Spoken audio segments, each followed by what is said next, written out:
Well, Helen, welcome to In Search of Wisdom. Thank you. Lovely to join you. It's a pleasure. I'm glad to have you. And today we're going to be discussing your book, How to Be Sad, Everything I've Learned About Getting Happier by Being Sad. I've really enjoyed going through this book and reading it over the last couple months, so I'm excited to get into it. But before we do, we generally spend a little bit of time and talk about you, how your particular journey in life got started. So you're a journalist, an author, a speaker. You've obviously written extensively on happiness. How did this all begin? Well, yeah, as you say, I had been happily carrying on with my career writing for newspapers and magazines, and I wrote a book just before the world changed, pre-lockdown, called The Atlas of Happiness, about the unique cultural concepts that are helping people stay afloat around the world. And when that came out, and when we could do speaking tours way back when, I would stand up in events, and there would always be someone who would ask something like, can I be happy? Maybe at times in their life when they just lost someone, or they'd been made redundant, or they'd had a relationship breakup, or even experienced homelessness. And just this idea that we should expect happiness, or that we should want happiness at times when actually it's a logical response to be sad. That felt quite sad to me, that the idea that we weren't comfortable enough with not being happy. So I felt maybe I'd done a disservice in my work to date, and I should explore the other side of life as well. Well, nice. I'm glad that you did. We typically start with defining terms and things like that, and maybe a straightforward question, but it could be helpful to start with just, what is sadness? How do you think about it or define it? Interesting. I think it is the natural response when we experience loss or disappointment, when things don't go our way, which they don't for many of us. So I'm very clear to define between sadness and depression. Depression is a chronic state. I've experienced both, whereas sadness is this temporary unhappiness. And that's completely normal. And I think part of the problem and part of the issue I wanted to address is that normal sadness has been kind of made into a problem that needs to be medicated away or solved, rather than being a normal state in life that we will all experience. So I guess those are the terms that I like to work within. And how about another term of, grief? Oftentimes you think of sadness, the loss of a loved one. How do you differentiate, if you do, between, sadness and grief and as we navigate life?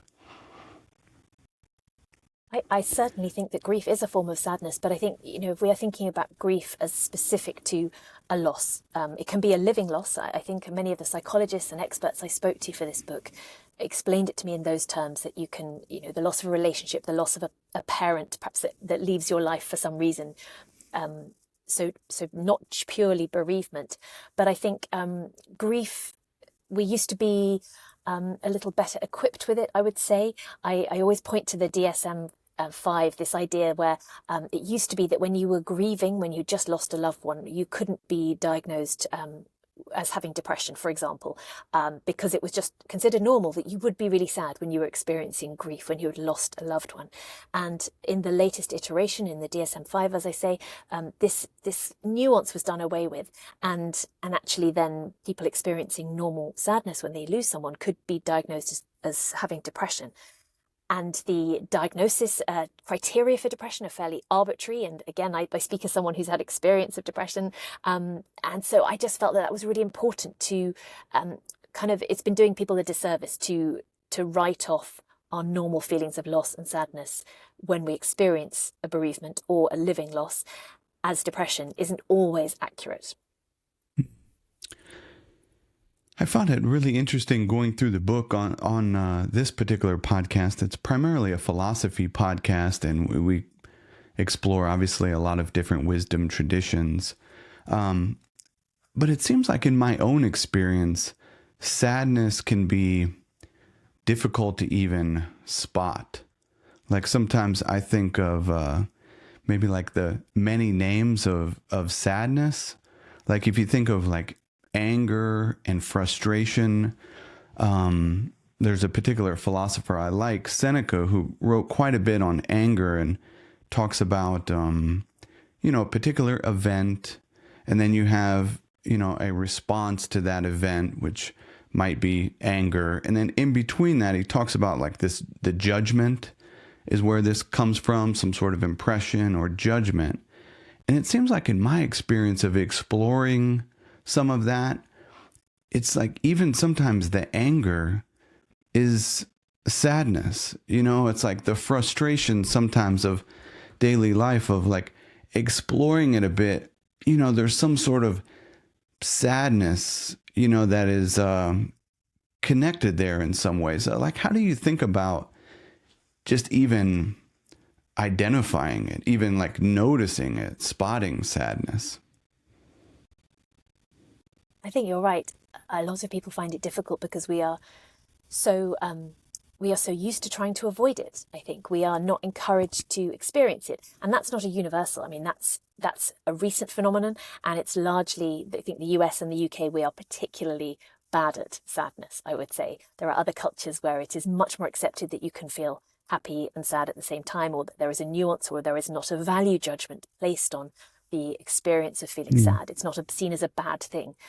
But I guess to take the anger point, I find that so interesting as a woman. I think it's often quite gendered, and a lot of the research points towards that as well, that many of us are not encouraged to feel our sadness or to feel all of our emotions. So there is a tendency, it starts, I think, from around the age of 10 in boys, to reach for anger from the shelf of maybe the bookshelf of emotions, reach for anger when really it's sadness.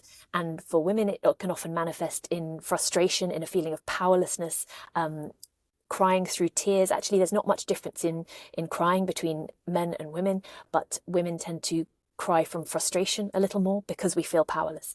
And so I think, again, it's not the response to the true emotion that we are feeling.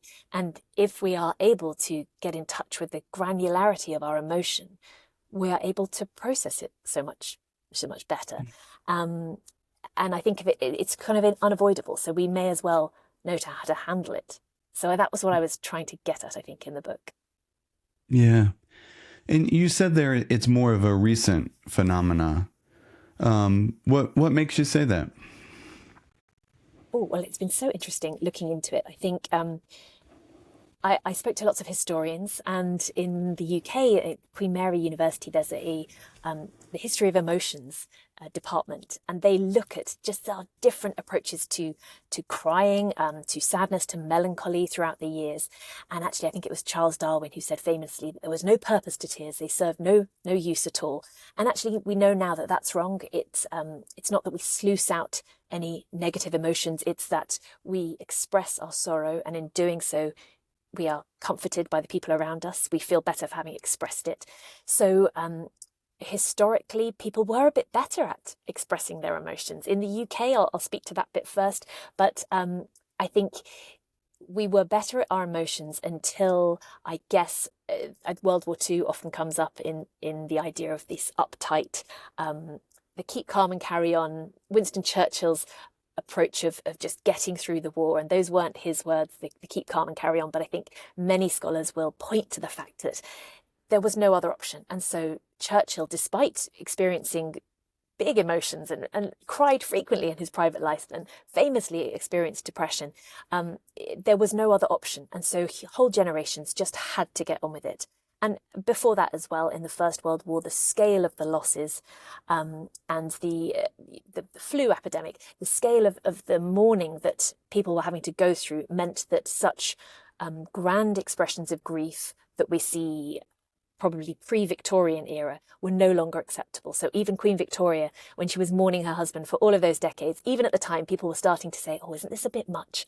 And again, it was quite gendered, so it was kind of okay for women, but not really for men.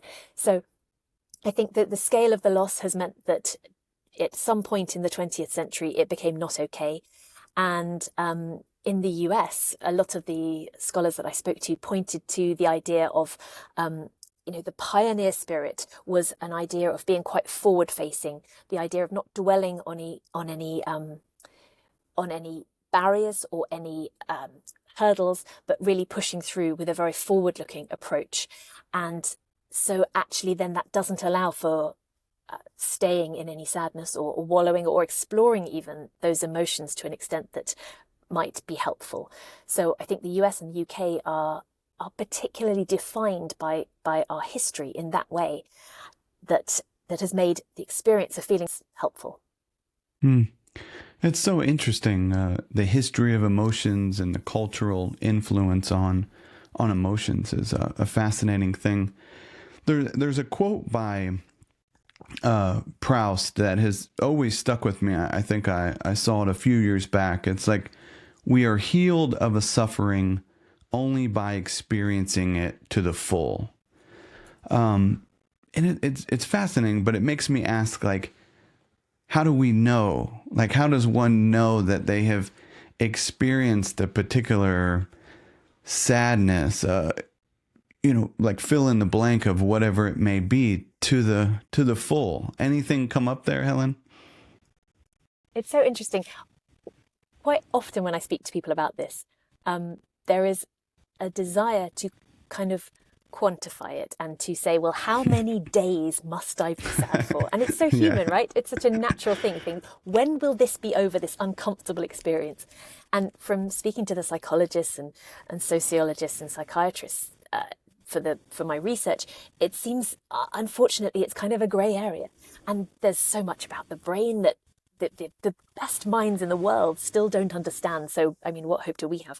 But I think it just seems to be that we have to ride it like a wave. We have to sit in it, and then it is more likely to pass on more quickly. We can't quite put a nice, neat number on it, much as we might like to. But we can agree to sit in it for a while. And actually, the cost of not doing that has been shown to be quite detrimental to our mental health. There's been studies showing that if we aim to avoid sadness even a little, even to the extent that we probably already do in our normal lives now, we limit our existence, we limit all of our emotions, and our normal sadness can end up tipping into something more serious. So then we are putting ourselves at risk of depression or depressive symptoms. So by sitting in it, however uncomfortable, it's better for us in the long run. And interesting, talking about Proust, that one of the historians of emotion that I was speaking, being a real tipping point in the British approach to emotion, because the long-standing rivalry between the UK and France meant that Brits said, oh, well, we're not the French. We're not going to have these big, expressive bouts of emotion. Look where that gets you. So this idea to define yourself against the French is part of what I think has made the Brits so repressed historically. So, but Proust, of course, was right. And I always like I live in Denmark now, and the Danish philosopher Kierkegaard explained that there was like a bliss in melancholy. And this idea that actually, if we can just sit in that kind of bittersweet pain, there's something quite strangely, perversely pleasurable about it, because it shows that we care, it shows that we're human. Sadness is the emotion that lets us connect with other people. It makes us feel part of something. So even though it feels a little bit uncomfortable, I'm squirming, I know it's an audio medium, but still, it's if we really sink into it and let those emotions kind of wash over us, it does feel slightly better in the long run. Yeah.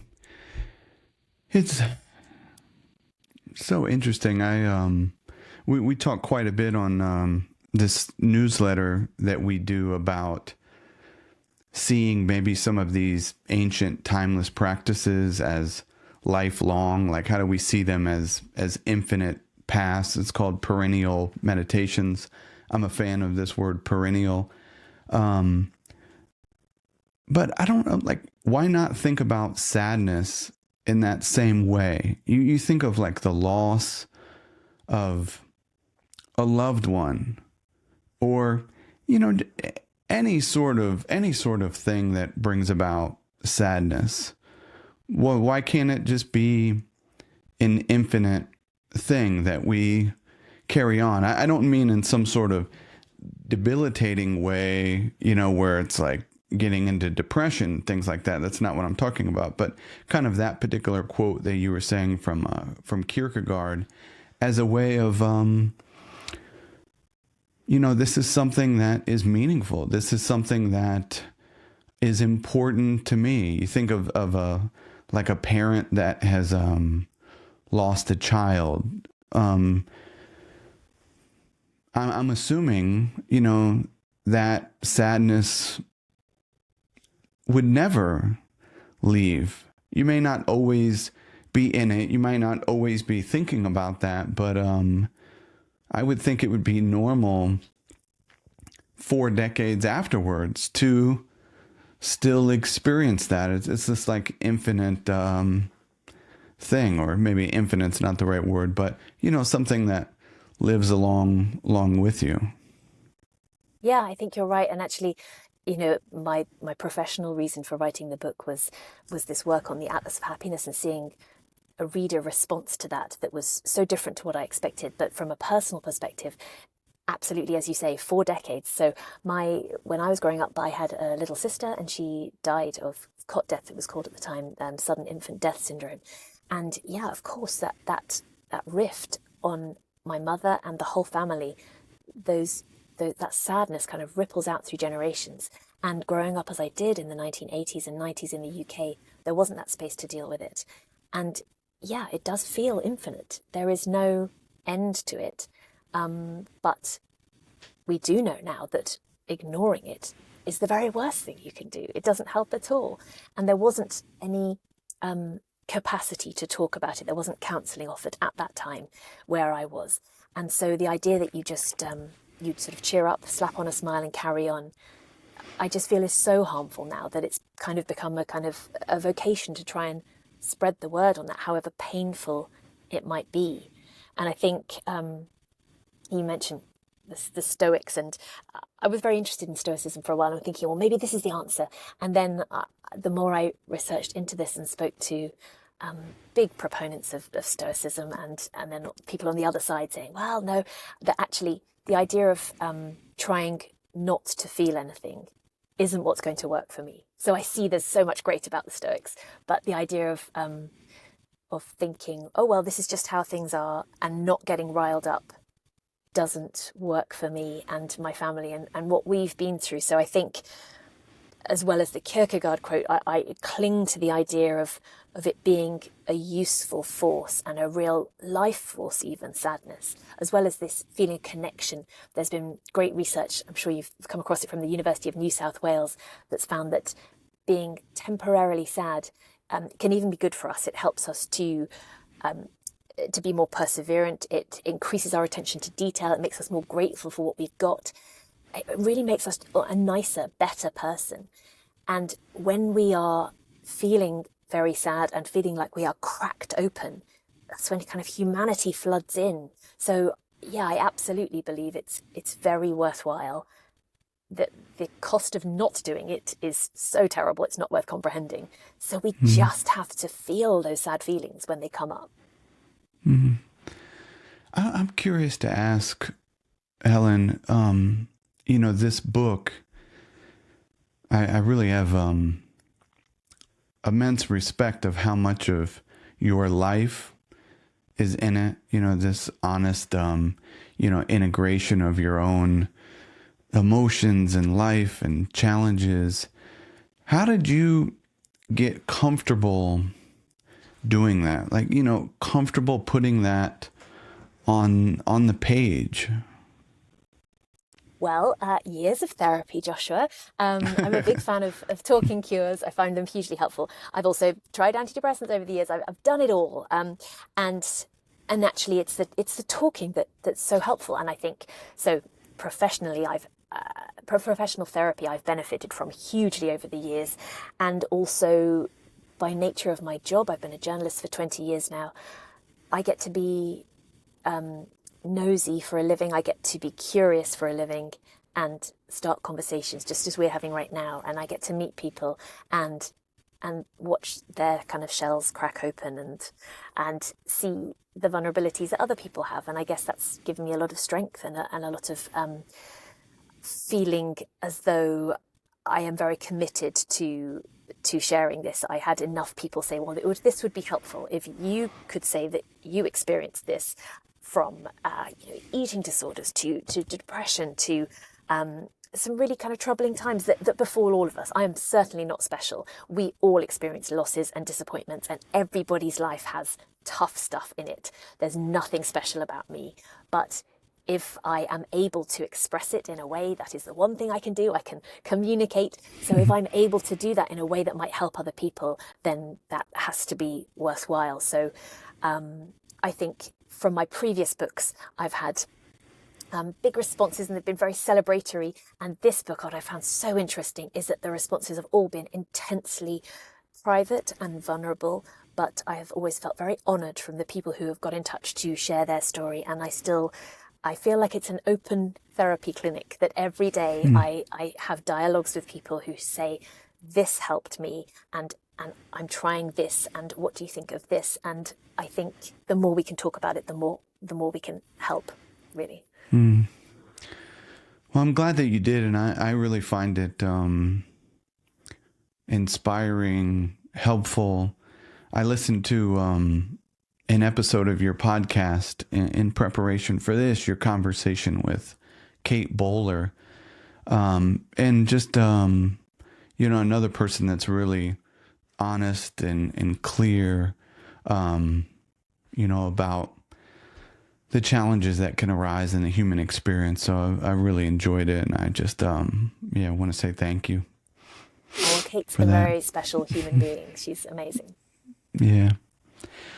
So you write in the book, I got a little quote here. You say, we live in a culture where distress demands to be alleviated and sadness is supposed to be solved rather than experienced.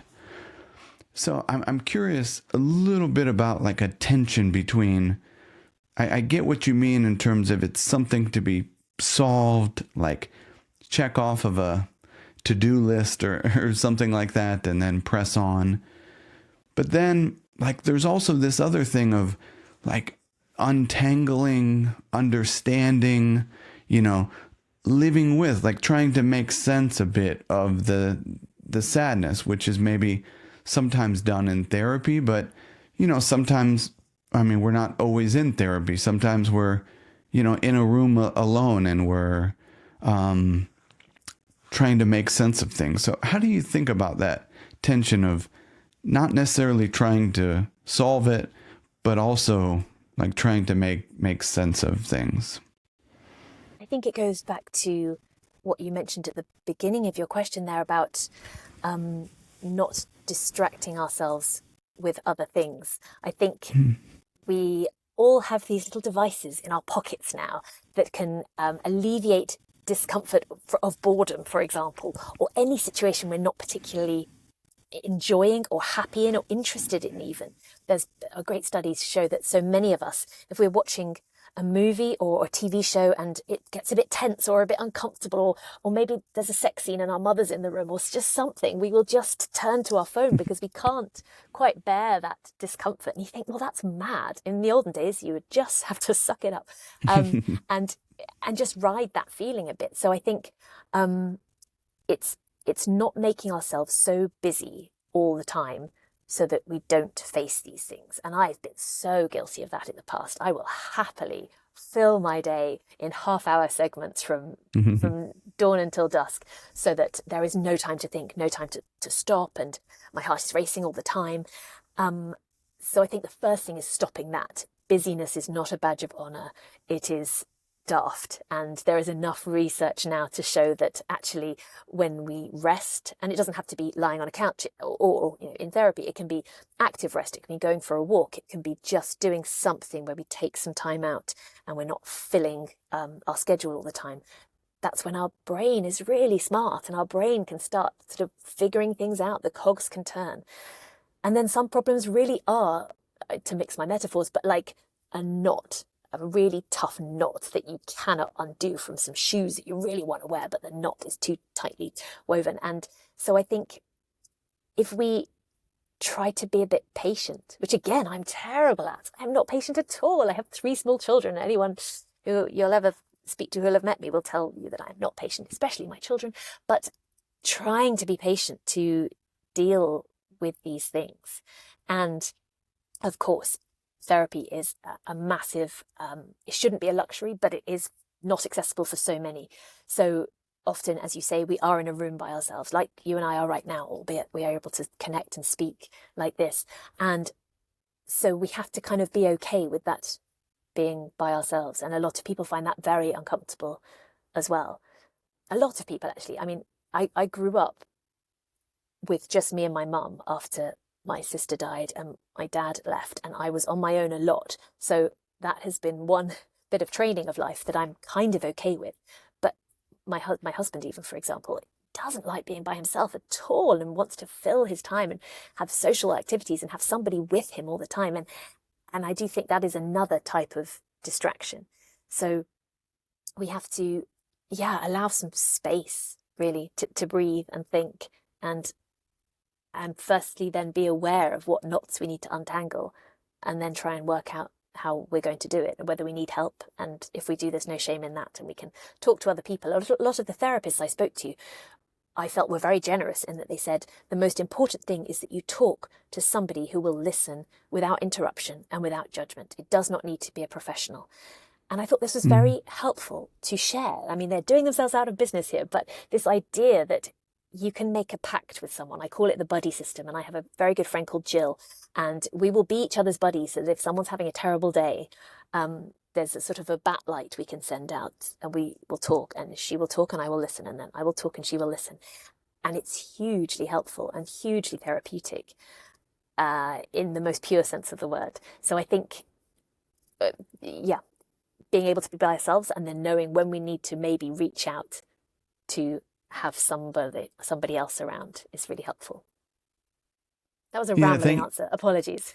No, that's great. Thank you for that. I definitely, I think the listeners will enjoy that practical, takeaway there. That it doesn't always have to be a particular therapist, but could be that. And in addition to, there's much wisdom in friendship and listening to one another.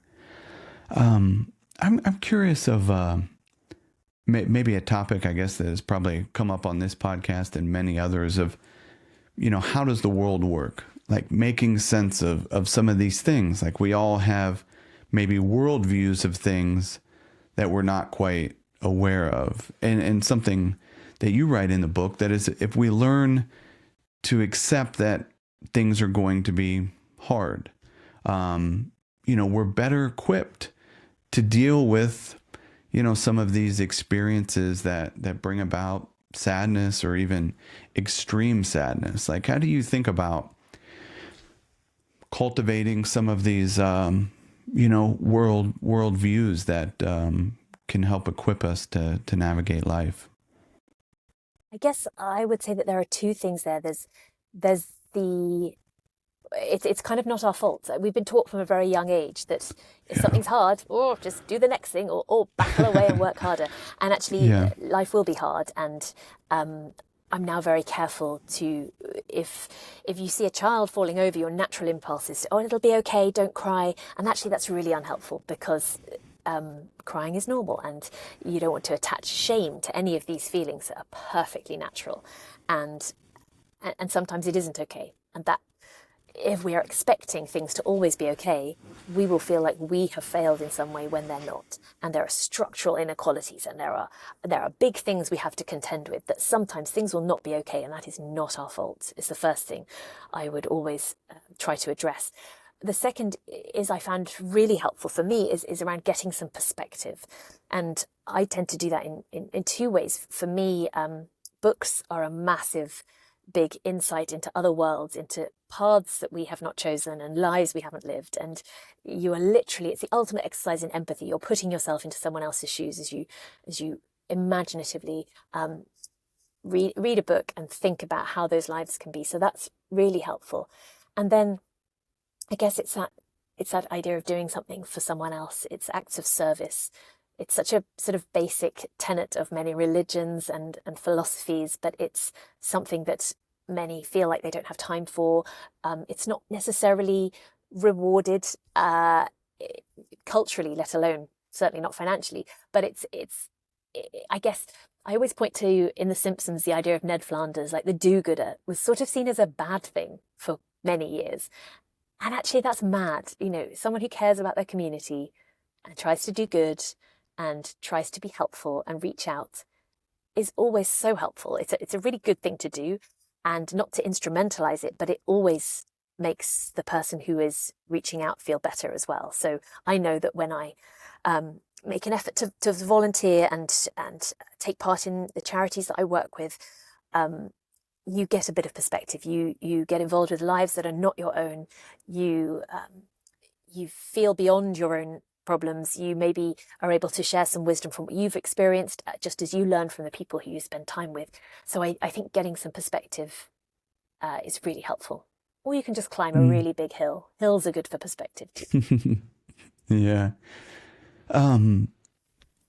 There's some other authors that talk about a similar thing that you're mentioning here. I think of Pema Chodron has like a book welcoming welcoming the unwelcome, or Thich Nhat Hanh, kind of like saying hello to suffering. There's some sort of, how do we lower our maybe instant resistance to negative emotions? How do you think about that in your daily life? Any sort of practical tips that maybe allow you to open yourself up to maybe, any unpleasant emotions that come up? I think of the Desmond Tutu, I'm sorry to say that suffering is not optional, quite a lot. And I interviewed his daughter and his granddaughter, who are amazing and inspirational. And I think the idea of, I think it's really hard. I'm a layperson. I'm not the expert here. I'm the curious explorer of the world. I'm a journalist. So I think when I was looking into this all, I had tried to push away the sadness, just as many of us do, for so long, and to push away the pain. And then the emotional pain of facing what I and my family had been through, with the help of therapy, with the help of the research I was doing, was a sort of a big, I can almost feel it in my body as I talk to you about it now. I can almost feel it in my chest, that kind of opening up and letting the world flood in. And then also, not to instrumentalize my children, but childbirth is no walk in the park. And knowing that anyone who's been through an operation or any kind of physical trauma in some way, trauma with a small t, you realize that, good grief, that was horrific, but here I am, and I am still standing, and my word. And I like the Japanese idea of kintsugi, the idea of repairing broken ceramics with repairing ceramics with metallic lacquer, so that the cracks, instead of being concealed, are highlighted in pure gold, and they're celebrated, and the beauty is because of the breaks, not in spite of them. And I think of us in that way, I guess, that we are battle scars, and we all have scars of some kind or another, and that's what makes us human. So I think it's taken a lot of time. I don't have a magic formula for that, but I process emotional pain and physical pain has been hugely informative for me. And I guess if I were offering advice to my younger self, or anyone at the beginning of their journey of learning how to be sad, I think it would be that we will all face these things. So when they come, be aware of them and be open to them. And of course, no one's going to seek out pain, but when we experience it, we will get through it. And when we experience loss and heartache, everyone has their heart broken at one time. There's nothing like, I'm sure you remember when you're a teenager, before you have your heart broken for the first time, you are a different human being. It just changes you. It just does. And so that emotional pain, which may sound trivial, but there's no hierarchy of sadness. If you are 15 and you are experiencing your first heartache, that may be the worst thing that's ever happened to you in your life. You feel like you will break, but you don't, and you carry on, and you know you are stronger for next time. So I guess it's being aware of all those experiences and trying to ride them like a really badass wave, I'd say. Nice. It's such a beautiful thing in the way of, like, as you mentioned, curiosity, this human experience thing of, there's some of this stuff of like, the philosophers talk about like it's neither good nor bad type of stuff, and you get into like the subjective, objective type of thing.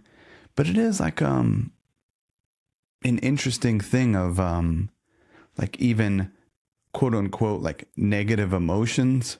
Like I'm putting the negative part on it, you know, and it does this like, you know, weeds in the grass of this like unwanted thing. Like I'm putting that, like, it doesn't mean that, you know, that these weeds are any less. It doesn't mean that this particular emotion is in some way less than or negative.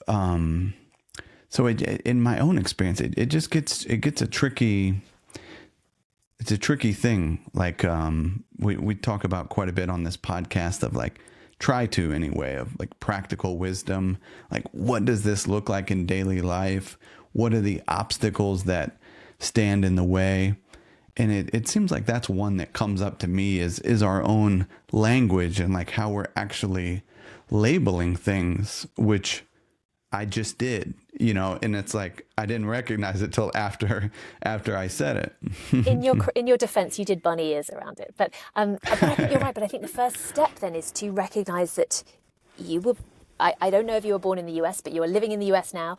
I was born in the UK, raised in the UK, and culturally, that is the way that those cultures, for the large part, define sadness. So it's not our fault. We are now educating ourselves and fortunate enough to be able to meet other people and make connections that are expanding our mind in that way. But had we been born somewhere else, had we been born as part of Maori culture, for example, the idea of strength and showing emotions are one and the same. There isn't this hierarchy in the same way.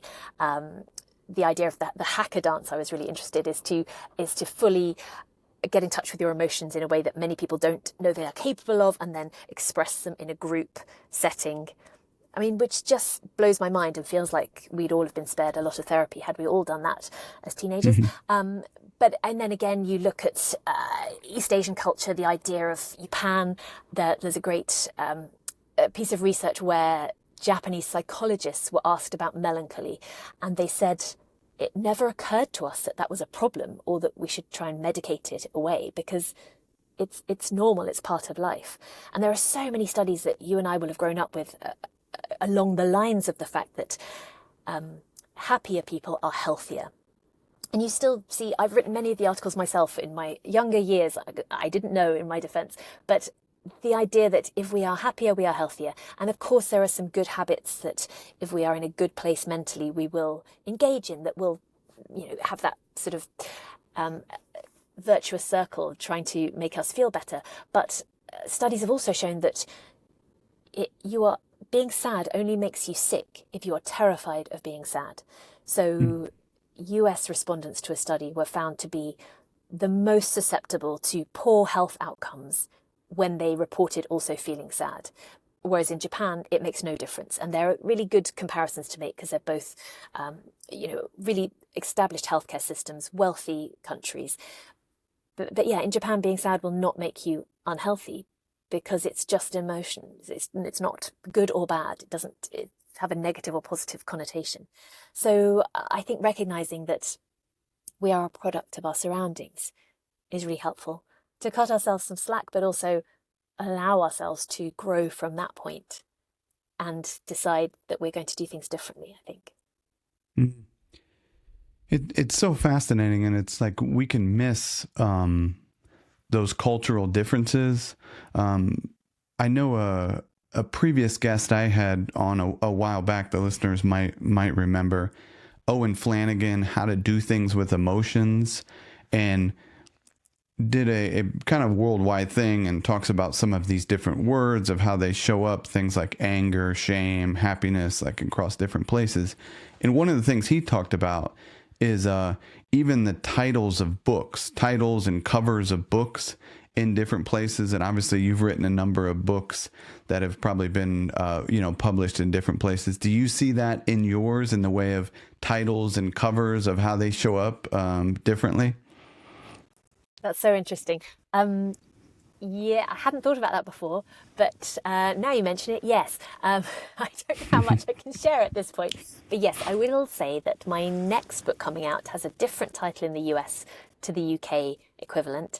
And it is a title that still prioritizes happiness in a way that wasn't my first intention when I wrote the book. So yeah, I think that's certainly true. Yeah, absolutely. And I just did a documentary for the BBC about the history of sadness, as we spoke about a little bit, but also exploring the Portuguese phenomenon of saudade, or this idea of the melancholy of sadness, the pleasure and pain in sorrow and loss, and fado music.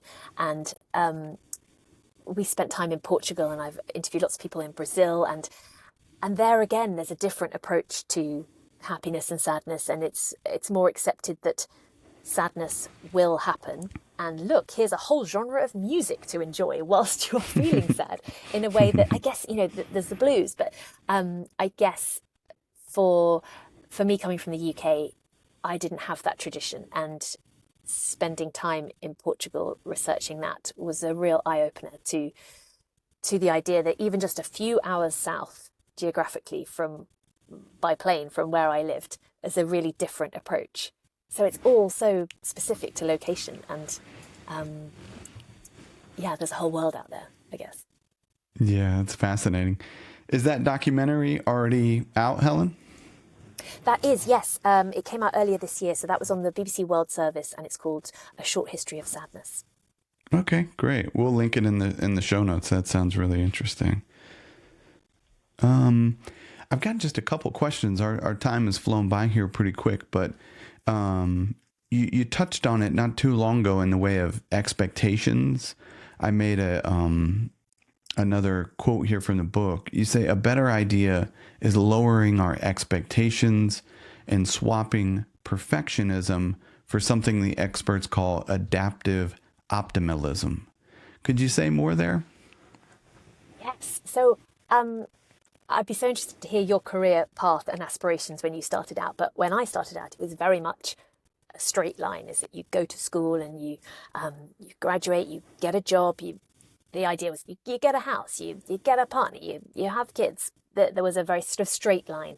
And I think growing up, when there were setbacks, which inevitably there are in all of our lives, it was never sort of okay to cut yourself some slack.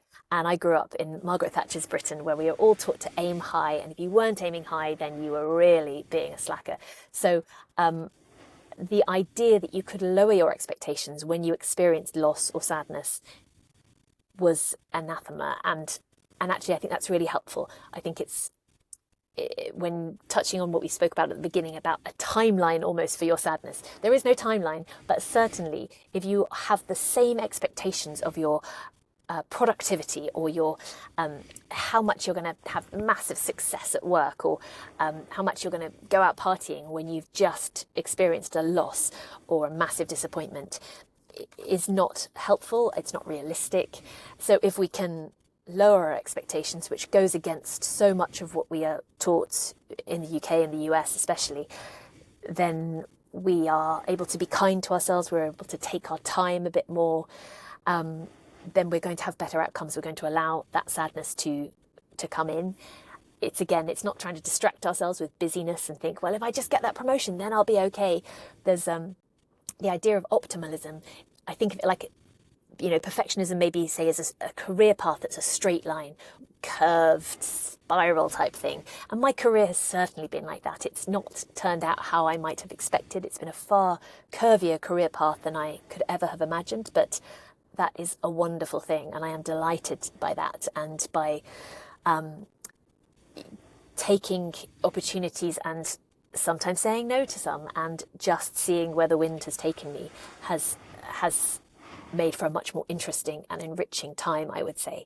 And on top of that, I also explored the great Dr. Tal Ben-Shahar, used to be at Harvard, has the great idea of the fallacy of arrival, which I'm sure you've come across, but this idea that many of us think that when we get to the ocean, it may be winning that squash championship, it may be marrying our childhood sweetheart, then our happiness will start, then life will be okay, then we can take our foot off the pedal.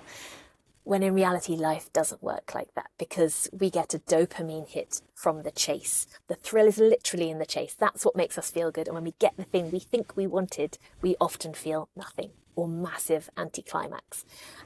They sometimes call it summit syndrome. I spoke to some explorers and adventurers, including Ben Saunders, who's a polar explorer, who talked about getting to the North Pole after years of struggle. I think he was the youngest person ever to reach the North Pole solo.